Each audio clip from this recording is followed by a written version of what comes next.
Hello बच्चों, आज हिंदी कक्षा में तुम्हारा पुनः स्वागत है। और आज आप लोग पढ़ेंगे स्पर्श भाग 2 के गद्य खंड से पाठ पतझड़ में टूटी पत्तियां। बच्चों, पतझड़ में टूटी पत्तियां पाठ जो है वो 2 भागों में है, गिन्नी का सोना और झेन की देन।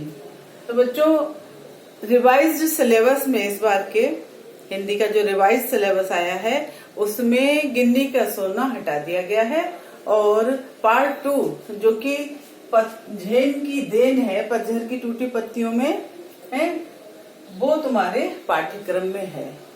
और इसके लेखक हैं रविंद्र केलेकर, जिनका जन्म 7 मार्च 1925 में हुआ।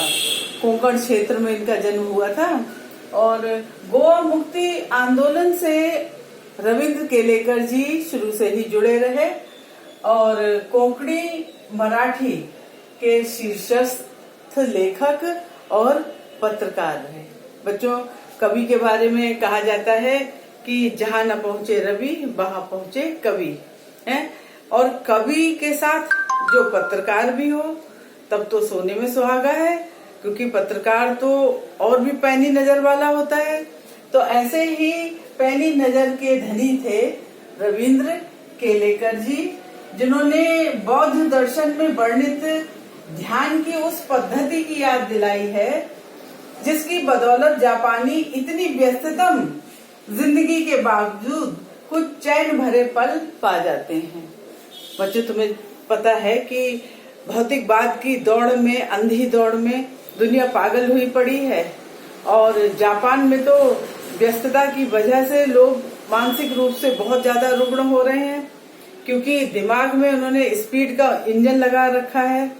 वो बोलते नहीं, बकते हैं, चलते नहीं, दौड़ते हैं। तो इस प्रकार की व्यस्ततम दिनचर्या में मनुष्य इतना अधिक स्ट्रेस में आ जाता है, दबाव में आ जाता है कि बौद्ध दर्शन में वर्णित ध्यान की वो पद्धति, जिससे जापानियों को थोड़ा सुकून प्राप्त होता है जब वो ध्यान की वो पद्धति अपनाते हैं। कौन सी है वो ध्यान की पद्धति? बच्चों, झेन की देन में उन्होंने बताया है। रविंद्र जी एक बार जो है जापान गए और उन्होंने जापानियों से पूछा कि आपके यहाँ कौन सी ऐसी चीज है जो बहुत ज्यादा प्रसिद्ध है। तो उनका स्वागत जो है एक टी सेरेमनी में किया गया। और ये टी सेरेमनी क्या है? टी सेरेमनी जो है उसको कहते हैं चो नो यू है, जो कि 6 मंजिला इमारत पर ले जाकर बिल्कुल शांत नीरव वातावरण में बैठालकर 2 घूंट चाय, जो कि 3 लोग बैठकर, 3 से ज्यादा लोग उसमें नहीं हो सकते, 2 घूंट चाय जो है वो 1.5 घंटे 2 घंटे में खत्म करते हैं। तो ऐसे व्यस्ततम दिनचर्या वाले जीवन में वो 1.5 घंटा जो ध्यान का हो जाता है, बिल्कुल भूतकाल से कटके, भविष्य की कोई चिंता नहीं, केवल वर्तमान में। तो लेखक ने उसे बताया कि जयजयवंती के स्वर गूंजते से प्रतीत होते हैं। जयजयवंती एक राग का नाम है। तो देखो, इन्होंने विविध पक्षों है, मान्यताओं, समाज में जो के विविध पक्ष हैं, मान्यताएं हैं, या उनमें व्यक्तिगत विचारों से देश और समाज के परिप्रेक्ष्य में प्रस्तुत किया है। जो भी मतलब विविध पक्ष हैं, मान्यताएं हैं और व्यक्तिगत विचारों को देश और समाज के परिप्रेक्ष्य में प्रस्तुत किया है। साहित्य कैसा होता है? हित करने वाला है। तो वास्तव में इन्होंने इस बात को बिल्कुल इसमें उन्होंने प्रस्तुत कर दिया है कि साहित्य वास्तव में कैसा होना चाहिए, जो कि हित करने वाला होना चाहिए। रविंद्र केलेकर जी ने कोंकणी में 25 है और मराठी में 3 और गुजराती में कुछ एक मतलब रचनाएं लिखी और संपादन किया उन्होंने काका कालेलकर की पुस्तकों का, है, जिसमें उन्होंने त्रुटि विहीन बनाकर उसमें बहुत से फेर बदल करके उसका संपादन किया, अनुवाद भी किया। और गोवा कला अकादमी के साहित्य पुरस्कार से सहित अन्य पुरस्कारों से भी वो सम्मानित हुए।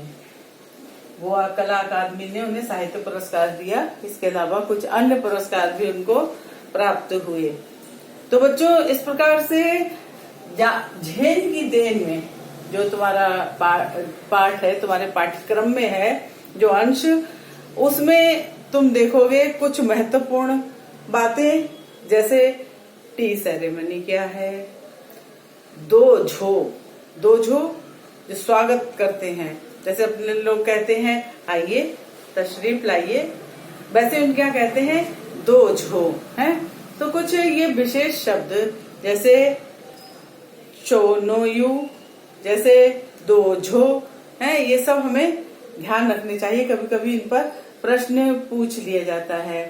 और जो चाय बनाने वाला होता है चाजीन है, उसके बारे में भी पूछ लिया जाता है कि वो कितने गरिमामय ढंग से चाय तैयार करता है, और वो चाय जो है इतने नीरव वातावरण में बन रही होती है कि केतली में पानी खदबदाने तक की आवाज आ रही होती है। तो ऐसे व्यस्तता, भीड़ भड़क के शोरगुल वाले शहर में ऐसी नीरव शांति, लेखक को विश्वास नहीं हुआ कि हम जापान में हैं। तो बच्चों, इसको आज परिचयात्मक हो गया, अगले वीडियो में तुम्हें विस्तार से समझाएंगे, खुद पढ़ के भी आना, ठीक है। जूम क्लास में भी तुम्हारा हो गया, उसको रिवाइज करना, जब खुद पढ़ोगे तब और आनंद आएगा। धन्यवाद।